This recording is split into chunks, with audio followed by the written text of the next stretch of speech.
Hello friends, welcome है आप सभी का तनु क्लासेस आर्ट कॉम में। तो आज हम लोग सब्जेक्टिव क्वेश्चन कवर करेंगे व्यष्टि अर्थशास्त्र के तीसरा चैप्टर का, जिसका नाम है उत्पादन तथा लागत, प्रोडक्शन एंड कॉस्ट। काफी इंपॉर्टेंट चैप्टर है। अगर आप इस चैप्टर का थ्योरी कंप्लीट नहीं किए हैं तो प्लीज पहले इस चैप्टर का थ्योरी को कंप्लीट करें, उसके बाद आप सब्जेक्टिव क्वेश्चन को डील करेंगे, क्योंकि इस चैप्टर से बहुत सारे क्वेश्चन बोर्ड एग्जाम में पूछे जाते हैं। तो चलिए देखते हैं सबसे पहला क्वेश्चन क्या करा। सबसे पहला क्वेश्चन है कि औसत स्थिर लागत, बीच में यह स्थिर होगा, टाइपिंग मिस्टेक हुआ। औसत स्थिर लागत का वक्र कैसा दिखता है, ठीक है, यानी इसका जो स्लोप होता है ग्राफ में, इसका वक्र कैसा दिखता है और यह ऐसा क्यों दिखता है। तो क्वेश्चन समझ लिए। अब हमको समझना है कि औसत स्थिर लागत क्या होता है, यानी एएफसी जिसको कहते हैं, एवरेज फिक्स्ड कॉस्ट।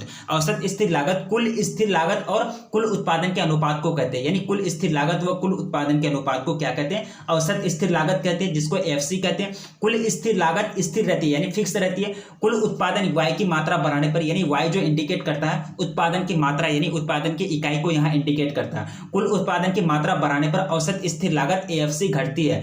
जब उत्पादन शून्य के निकटतम होता है, यानी शून्य के करीब होता है, तो औसत स्थिर लागत का मान जो होता है वह अत्यधिक होता है, यानी ज्यादा हो जाता है। जैसे जैसे कुल उत्पादन में वृद्धि होती है, यानी टोटल प्रोडक्शन में बढ़ोतरी होती है, तो औसत स्थिर लागत शून्य की ओर जाती है, लेकिन शून्य नहीं होता, परंतु कभी शून्य नहीं होता। इस कारण एएफसी यानी एवरेज फिक्स्ड कॉस्ट का जो वक्र होता है, इसका ग्राफ कैसा होता है, आयताकार हाइपरबोला, यानी रेक्टेंगुलर हाइपरबोला के जैसा होता है। ठीक है, क्वेश्चन आपका था कि औसत स्थिर लागत का वक्र कैसा दिखता है, तो इस प्रकार दिखता है, आयताकार हाइपरबोला दिखता है। यह ऐसा क्यों दिखता है, तो इस प्रकार आपको इसका रीजन देना है, इसका कारण आपको लिखना है। तो ठीक है, पहला क्वेश्चन मेरा डन हो गया। अब आगे बढ़ते दूसरा नंबर क्वेश्चन की ओर। दूसरा नंबर क्वेश्चन पूछ रहा है कि एक आगत का कुल उत्पाद क्या होता है। अन्य साधन आगतों के स्थिर रहने पर परिवर्तनशील साधन और उत्पाद के संबंध को कुल उत्पाद के रूप में परिभाषित किया जाता है। गणितीय रूप में इस प्रकार व्यक्त किया जाता है, y बराबर इंटीग्रल ऑफ x1 x-2, जहां y इंडिकेट किसको करता है, कुल उत्पादक परिवर्ती साधन है, x-2 जो है, x2 डैश जो है स्थिर साधन है, अथवा एक निश्चित समय अवधि में अन्य साधनों को समान रखकर परिवर्तनशील साधन की इकाइयों से फर्म को जितना उत्पाद प्राप्त होता है उसे क्या कहते हैं, कुल उत्पादन कहते हैं। ठीक है, एक तरह से क्वेश्चन आपका था कि एक आगत का कुल उत्पाद से क्या समझते हैं, यानी एक आगत जो होता है उसका कुल उत्पाद से, यानी टोटल प्रोडक्शन से आप क्या समझते हैं। तो इस प्रकार आपको आंसर देना है, और उसका जो कुल उत्पाद का जो गणितीय बीज एक तरह से रूप होता है, उसका जो समीकरण होता है, या फिर उसको एक तरह से ग्राफ के द्वारा या फिर गणितीय रूप द्वारा जो दर्शाया जाता है, तो इस प्रकार, यानी y बराबर इंटीग्रल ऑफ x1 x-2, जहां y किस चीज को इंडिकेट करता है, कुल उत्पादक परिवर्ती साधन, और x2 डैश जो स्थिर साधन को इंडिकेट करता है, यानी निश्चित समय अवधि में अन्य साधनों को समान मानकर परिवर्तनशील साधन की इकाइयों से फर्म को जितना उत्पादन प्राप्त होता है, जितना उत्पादन वो अचीव करता है, हासिल करता है, उसी को क्या कहते हैं, कुल उत्पाद, यानी टीपी, टोटल प्रोडक्शन कहते हैं। तो दूसरा क्वेश्चन भी डन हो गया। आगे बढ़ते हैं तीसरा नंबर क्वेश्चन की ओर। काफी इंपॉर्टेंट क्वेश्चन है। क्वेश्चन आपको कह रहा है तीसरा नंबर क्वेश्चन कि एक आयत का सीमांत उत्पाद क्या होगा, यानी एक तरह से यहां आगत होगा, एक आगत का सीमांत उत्पाद क्या होगा। तो ये जो होता है उत्पादन प्रक्रिया में परिवर्तनशील साधन, यानी परिवर्तनशील साधन वो साधन जो एक तरह से परिवर्तन लाया जा सकता है, जिसमें जैसे कि श्रमिक क्या होगा, परिवर्तनशील साधन है उत्पादन का, इसमें परिवर्तन लाया जा सकता है, कभी श्रमिक की संख्या को घटाया जा सकता है, कभी बढ़ाया जा सकता है लेबर की संख्या को। ठीक है, तो उत्पादन प्रक्रिया में, उत्पादन प्रोसेस में, प्रोडक्शन प्रोसेस में परिवर्तनशील साधन की एक अतिरिक्त इकाई बढ़ाने पर कुल उत्पाद में जितनी बढ़ोतरी होती है उसे क्या कहते हैं, सीमांत कहते हैं, यानी मार्जिनल कहते हैं। गणितीय रूप में सीमांत उत्पाद को एक तरह से निम्नलिखित ढंग से प्रदर्शित किया जाता है। तो कैसे इसको गणितीय रूप में कैसे दर्शाया जाता है, तो MP क्या है, मार्जिनल प्रोडक्ट, यानी मार्जिनल प्रोडक्ट है, यानी एक तरह से सीमांत उत्पाद। MP1 को कैसे इंडिकेट करेंगे, integral of x1 x-2 minus कर देंगे इंटीग्रल ऑफ x-1, उसके बाद डैश में आपको लिखना है x-2। ठीक है, MP2 जो है सेकंड जो एक तरह से मार्जिनल प्रोडक्शन है, यानी एक तरह से सीमांत उत्पाद जो है TP8, यानी एक तरह से टोटल प्रोडक्ट 8, यानी total product 8 x1 units minus total product 8 x1 units. ठीक है, सॉरी x2 यूनिट होगा या x2 यूनिट्स। ठीक है, एक तरह से आपका MP2 निकल जाएगा। इस तरह से हम गणितीय रूप में दर्शा सकते हैं सीमांत उत्पाद को। ठीक है, क्वेश्चन आपका था कि एक आगत का सीमांत उत्पाद क्या होता है। यहाँ आयत कर दिया, आगत होगा रेक्टेंगल का, एक आगत का सीमांत उत्पाद क्या होता है। तो आपको इस प्रकार समीकरण के साथ आपको आंसर दे रहा है। ठीक है, अब आगे बढ़ते हैं चौथा नंबर क्वेश्चन की ओर। क्वेश्चन आपका है कि एक आगत के सीमांत उत्पाद तथा कुल उत्पाद के बीच के संबंध को समझाइए। यानी एक आगत जो होता है उसके सीमांत उत्पाद, यानी एक तरह से मार्जिनल प्रोडक्ट है MP जिसको कहते हैं, टोटल उत्पाद यानी TP जिसको टोटल प्रोडक्शन कहते हैं, के बीच का जो रिलेशन होता है उसको आपको समझाने के लिए कह रहा है। ठीक है, तो समझते हैं। जब सीमांत उत्पाद यानी एक तरह से मार्जिनल प्रोडक्ट एमपी धनात्मक होती है, पॉजिटिव होता है इसका रिपोर्ट, तो एक तरह से जब बढ़ने लगती है इसकी प्रवृत्ति यानी धनात्मक व बढ़ने की प्रवृत्ति में होती है तो कुल उत्पाद यानी टीपी जो होता है अधिक दर से बढ़ता है। ठीक है, जब सीमांत उत्पाद धनात्मक व घटने की प्रवृत्ति में होती है तो कुल उत्पाद घटती दर से बढ़ता है। ठीक है, यानी जीरो से आगे बढ़ता है। ठीक है, यानी घटती दर से क्या बढ़ता है, मतलब घटती दर से बढ़ता है, इसका मतलब क्या हुआ कि उसका लेवल जो है नीचे से आगे की और ऊपर की ओर जाता है कुल उत्पाद का। जब सीमांत उत्पाद ऋणात्मक होता है तो कुल उत्पाद घटता है। ये पॉइंट आपको, तीनों पॉइंट बहुत इंपॉर्टेंट है, आपको ऑब्जेक्टिव के रूप में भी पूछा जा सकता है। ठीक है, तो ये पॉइंटों को आपको एक तरह से नोट रखने का, एक तरह से याद रखने का कोशिश करना है। ठीक है, जब सीमांत उत्पाद क्या होता है, ऋणात्मक होता है, निगेटिव होता है, तो कुल उत्पाद क्या होता है, घटने लगता है, ये भी क्या हो जाता है, एक तरह से निगेटिव की ओर बढ़ने लगता है। तो इस प्रकार सीमांत उत्पाद तथा कुल उत्पाद में संबंध होता है, रिलेशन होता है। चौथा क्वेश्चन भी डन हो गया।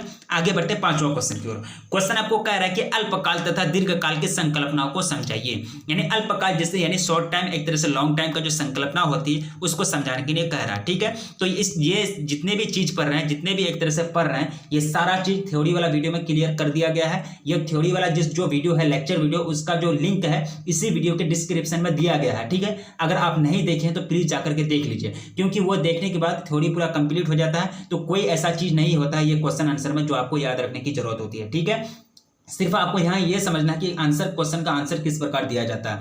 तो चलिए देखते हैं। क्वेश्चन आपका है कि अल्पकाल तथा दीर्घकाल की संकल्पनाओं को समझाइए। तो अल्पकाल में फर्म अन्य साधनों को स्थिर रखते हुए एक परिवर्तनशील साधन की इकाइयां बढ़ाकर उत्पन्न करती है। यानी अल्पकाल में क्या होता है कि ज्यादा मतलब साधन में बदलाव नहीं लाया जा सकता। जैसे कि फॉर्म जो होता है, किसी खेत में अगर है तो वह फॉर्म को एक जगह से दूसरे जगह नहीं लाया जा सकता। मतलब ये है कि उसका जो फॉर्म जो खेत है वो भी एक क्या साधन है, तो वो साधन में ज्यादा मतलब एक तरह से बदलाव नहीं लाया जा सकता है अल्पकाल में, शॉर्ट टाइम में, कम समय में। ठीक है, तो इसमें क्या होता है कि परिवर्तनशील साधन यानी जैसे कि श्रमिक लोग हो गया, परिवर्तनशील साधन है, श्रमिक की संख्या को घटाया जा सकता है या फिर बढ़ाया जा सकता है। मतलब ये कि इसकी संख्या में परिवर्तन लाया जा सकता है। तो ये क्या हुआ, परिवर्तनशील साधन हुआ।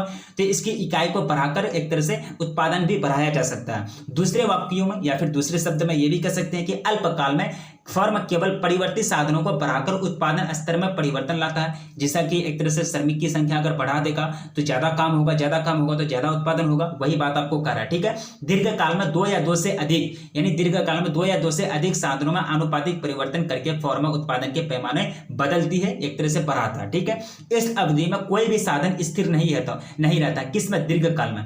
दीर्घकाल में कोई ऐसा साधन नहीं है जो स्थिर रहता है, फिक्स रहता है। सभी में चेंजिंग लाया जा सकता है, सभी में बदलाव लाया जा सकता है। कहने का मतलब यह हुआ कि फॉर्म अगर मान चलिए किसी का खेत में है, किसी आदमी का खेत में, वो फॉर्म वो फैक्ट्री को उठा करके दूसरे जगह ले जाने की जरूरत है, तो दीर्घकाल में ये काम संभव है, ये काम पॉसिबल है, क्योंकि टाइम ज्यादा मिलता है, लंबा समय मिलता है। तो फॉर्म को एक जगह से दूसरी जगह ले जा सकता है और पूंजी जो होता है, ज्यादा पूंजी एक तरह से इन्वेस्ट कर सकता है जो उसका फॉर्म का मालिक होता है। तो दीर्घकाल में सारे जो साधन होते हैं, सारे साधन में चेंजिंग लाया जा सकता है, परिवर्तन लाया जा सकता है। यही बात आपको कह रहा है। ठीक है, सभी साधन परिवर्तनशील होते हैं, यानी सभी साधन क्या होते हैं, परिवर्तनशील होते हैं। बात ये फर्क इस बात का होता है कि कौन साधन ज्यादा समय लगता है परिवर्तन होने में, कोई साधन ज्यादा टाइम लेता है परिवर्तित होने में, और कोई साधन जो है कम टाइम लगता है। ठीक है, जैसे कि एक तरह से परिवर्तन होने में, जैसे कि श्रमिक है, श्रमिक की संख्या को अगर परिवर्तन करेगा तो इसमें टाइम कम लगेगा। तो बशर्ते जो होता है सभी साधन में क्या होते हैं, परिवर्तनशील होते हैं। सभी साधन क्या होते हैं, परिवर्तनशील होते हैं, वेरिएबल होते हैं।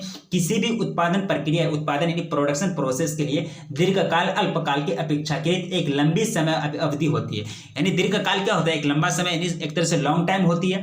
अलग अलग उत्पादन प्रक्रियाओं के लिए दीर्घकाल में अलग अलग अवधि होती है। यानी अलग अलग उत्पादन प्रक्रिया में, जैसे कि दीर्घकाल में अलग अलग प्रोडक्शन होता है, अलग अलग चीज बनाया जाता है, तो अलग अलग समय के लिए एक तरह से अलग अलग टाइम होता है, टाइम टेबल होता है। ठीक है, अल्प एवं दीर्घकाल दोनों को ही घंटा, दिन, सप्ताह, मास या फिर वर्ष के आधार पर परिभाषित नहीं किया जा सकता। अल्पकाल को जो है एक तरह से कोई भी घंटा हो गया, दिन, सप्ताह या फिर एक तरह से मास या फिर एक तरह से वर्ष के आधार पर उसको बांटा नहीं जा सकता, परिभाषित नहीं किया जा सकता। किसको, अल्प एवं दीर्घकाल को। ठीक है, अल्प एवं दीर्घकाल दोनों को ही। यह समय अवधियां इस बात पर निर्धारित होती है, यानी इस बात पर एक तरह से डिपेंड रहता है कि सभी साधनों के परिवर्तन हो सकता है या नहीं। अगर सभी साधन का परिवर्तन हो सकता है तो एक तरह से वो दीर्घकाल में जाएगा। अगर कुछ ही साधन, एक अगर साधन का परिवर्तन हो सकता है तो वह अल्पकाल में जाएगा, यानी छोटा टाइम लगेगा उसमें। तो ये सब बात किस पर डिपेंड करता है, यानी एक तरह से समय अवधि इस बात पर एक तरह से निर्धारित होती है कि सभी साधन जो एक तरह से ये काल जो है किस पर निर्भर करता है कि सभी साधन परिवर्तनशील है या फिर सभी साधन में परिवर्तन हो सकता है या नहीं हो सकता है।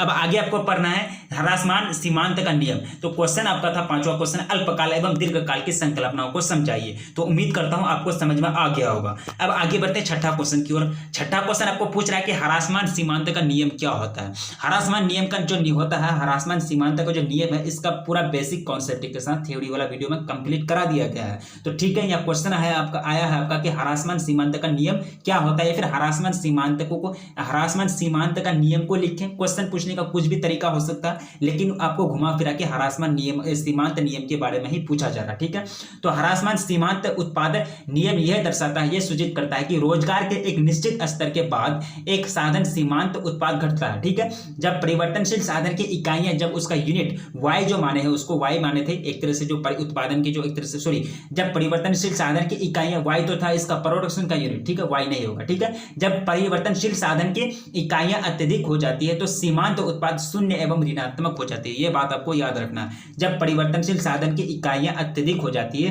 तो सीमांत उत्पाद जो है शून्य या फिर ऋणात्मक की ओर चल जाती है, यानी जीरो फिर निगेटिव हो जाता है। ठीक है, तो ये होता है आपका ह्रासमान सीमांत का नियम। ह्रासमान सीमांत का नियम का एक तरह से पूरा एक बायोग्राफी के साथ पूरा तरह से आप लोगों को थ्योरी में कंप्लीट करा दिया गया है। ठीक है, छठा क्वेश्चन मेरा डन हो गया। आगे बढ़ते सातवां क्वेश्चन की ओर। क्वेश्चन आपका है कि परिवर्ती अनुपातों का नियम, परिवर्तनशील अनुपातों का नियम या फिर परिवर्ती अनुपातों का नियम बात बराबर है। परिवर्ती अनुपातों का नियम क्या है, परिवर्ती अनुपातों का नियम को परिभाषित करें। परिवर्ती अनुपातों का नियम से आप क्या समझते हैं, परिवर्ती अनुपातों का नियम को लिखें। सारा क्वेश्चन जो है एक आपको एक तरह से इनडायरेक्टली किसके बारे में पूछ रहा है, परिवर्तनशील अनुपातों का नियम के बारे में पूछ रहा है। क्वेश्चन आपका घूमने का एक तरह से क्वेश्चन पूछने का तरीका अलग हो सकता है बोर्ड वाले को, लेकिन आपको किसके बारे में पूछा जा रहा है, परिवर्तनशील अनुपातों का नियम के बारे में, यानी परिवर्ती अनुपात के नियम के बारे में पूछा जा रहा है। तो चलिए देखते हैं परिवर्ती अनुपात का नियम क्या होता है। तो परिवर्ती अनुपात का नियम यह स्पष्ट करता है कि जब परिवर्ती साधन की इकाइयां का रोजगार स्तर कम होता है तो सीमांत उत्पाद है, लेकिन रोजगार के एक निश्चित स्तर के बाद साधन का सीमांत उत्पाद क्या होने लगता है, घटने लगता है। क्या होता है, एक निश्चित एक तरह से एक फिक्स्ड पॉइंट पर पहुंचने के बाद क्या होता है कि रोजगार एक तरह से निश्चित स्तर, एक तरह से फिक्स लेवल पर अचीव करने के बाद उसका ग्राफ जब एक तरह से फिक्स लेवल पर पहुंच जाएगा तो उसके बाद क्या होता है कि साधन का सीमांत जो उत्पाद होता है, जिसको एक तरह से एमपी कहते हैं, मार्जिनल प्रोडक्ट जो कहते हैं, वो क्या होने लगता है, डिक्रीज होने लगता है, घटने लगता है। तो इसी को क्या कहते हैं, परिवर्तनशील अनुपातों का नियम यानी परिवर्ती अनुपातों का नियम कहते हैं। उम्मीद करता हूं आपको समझ में आ गया होगा। अब आगे बढ़ते हैं, उत्पाद फलन क्या होता है, यानी उत्पादन फलन जिसको कहते हैं प्रोडक्शन फंक्शन। प्रोडक्शन क्या होता है, प्रोडक्शन फंक्शन के बारे में पूरा तरह से बता दिया गया है। प्रोडक्शन फंक्शन में आप लोगों को शॉर्ट परिभाषा दिया गया था कि आगत और निर्गत के बीच के संबंध को बताने वाले फलन को क्या कहते हैं, उत्पादन फलन कहते हैं, प्रोडक्शन फंक्शन को कहते हैं। यानी प्रोडक्शन फंक्शन आगत और निर्गत यानी कच्चा माल और एक तरह से पक्का माल के बीच, यानी फैक्ट्री जो एक तरह से कच्चा माल का इस्तेमाल करता है और पक्का माल का जो निर्यात करता है, ये दोनों के बीच के संबंध को क्या कहते हैं, उत्पादन फलन कहते हैं। ठीक है, तो उत्पादन फलन की संकल्पना को समझाने के लिए आपको कह रहा प्रोडक्शन फंक्शन क्या होता है। देखिए, एक फॉर्म द्वारा प्रयोग किए गए साधन एवं उत्पादित की गई मात्रा के संबंध को क्या कहते हैं, उत्पादन फलन कहते हैं। वही बात यहाँ रिपीट हो गई।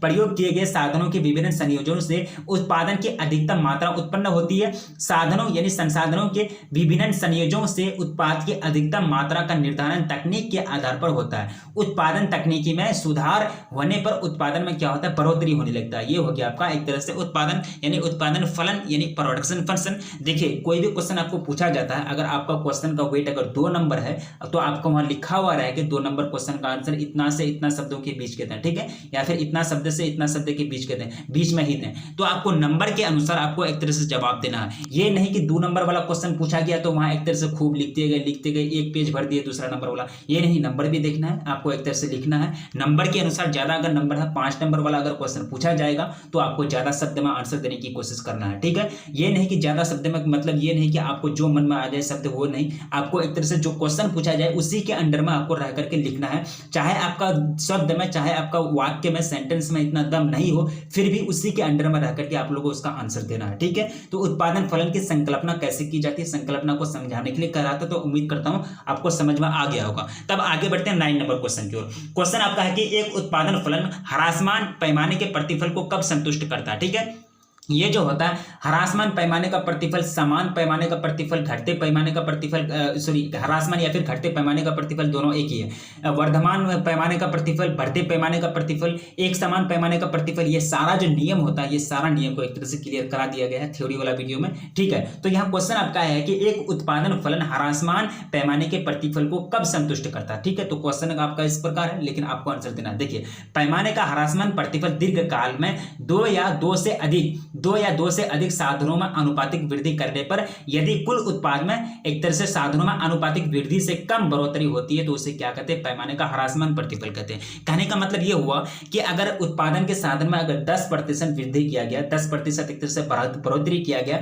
तो वहां जो प्रोडक्शन हुआ यानी जो एक तरह से सामान जो बना तो कितना 10% से कम बना, 9%, 8%, 5% ही ले लीजिए, लेकिन शर्त यह है कि 10% से कम ही बना। कहने का मतलब यह हुआ कि जितना परसेंट उत्पाद में निवेश किया गया, जितना पैसा फंसाया गया, तो उतना पैसा के मुकाबले में एक तरह से उत्पादन नहीं हुआ, यानी सामान नहीं बना, वस्तु बन के तैयार नहीं हुआ। तो यहाँ क्या होगा, इसको क्या कहते हैं, एक तरह से ह्रासमान पैमाने का प्रतिफल का नियम कहते हैं, या फिर ह्रासमान पैमाने का प्रतिफल इसको कहते हैं। इसमें क्या होता है कि अगर इनपुट अगर करेगा इन्वेस्टर, जो भी होगा, इन्वेस्टर को इनपुट करने वालों को क्या कहते हैं, इन्वेस्टर। इनपुट करने वाले को क्या कहते हैं, इन्वेस्टर, यानी इनपुट का मतलब होता है निवेश। निवेश करने वाले को क्या कहते हैं, निवेशक।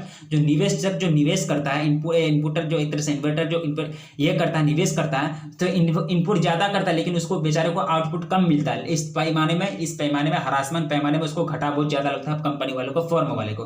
तो उम्मीद करता हूं आपको फलन एक तरह से जो होता है ह्रासमान पैमाने का प्रतिफल जो होता है आप समझ में आ गया होगा। तो टोटल कितना क्वेश्चन कवर किए, 9 क्वेश्चन कवर किए। सारी क्वेश्चन जो है काफी इंपॉर्टेंट है। परिवर्ती अनुपातों के बारे में पूछा गया, ह्रासमान सीमांत का नियम के बारे में पूछा गया, उत्पादन फलन के बारे में पूछा गया, प्रोडक्शन फंक्शन जिसको कहते हैं उसके बारे में पूछा गया, अल्पकाल और दीर्घकाल की संकल्पना को समझाएं, ये क्वेश्चन आपको पूछा गया। काफी इंपॉर्टेंट क्वेश्चन है। एक आगत के सीमांत उत्पाद तथा कुल उत्पाद के बीच के संबंध यानी रिलेशन कैसा होता है वो आपको पूछा गया। एक तो क्वेश्चन है काफी इंपॉर्टेंट, यूनिक सब क्वेश्चन आपको पूछा गया है। एक आगत का सीमांत उत्पाद क्या होता है यानी मार्जिनल प्रोडक्ट क्या होता है ये आपको पूछा गया। उसके बाद एक आगत का कुल उत्पाद यानी टोटल प्रोडक्ट जो होता है जिसको टीपी कहते हैं वो पूछा गया आपको। वो आपको एक तरह से गणितीय रूप में दर्शाया करके यहाँ दिखाया गया है, यानी y बराबर इंटीग्रल ऑफ x1 x'2, जहां y किस चीज को इंडिकेट करता है, उत्पादक परिवर्तित साधन, और x2 डैश किसको इंडिकेट करता है, स्थिर साधन को इंडिकेट करता है। इस तरह से आपको क्वेश्चन पूछा गया। ठीक है, पहला क्वेश्चन आपका था कि औसत स्थिर लागत वक्र कैसा दिखता है, तो कैसे दिखता है, आयताकार हाइपरबोला, रेक्टेंगुलर हाइपरबोला के जैसा दिखता है। लेकिन फिर एक क्वेश्चन और जोड़ दिया है यहाँ कि यह ऐसा क्यों दिखता है, तो आपको कारण इस प्रकार लिखना है। ठीक है,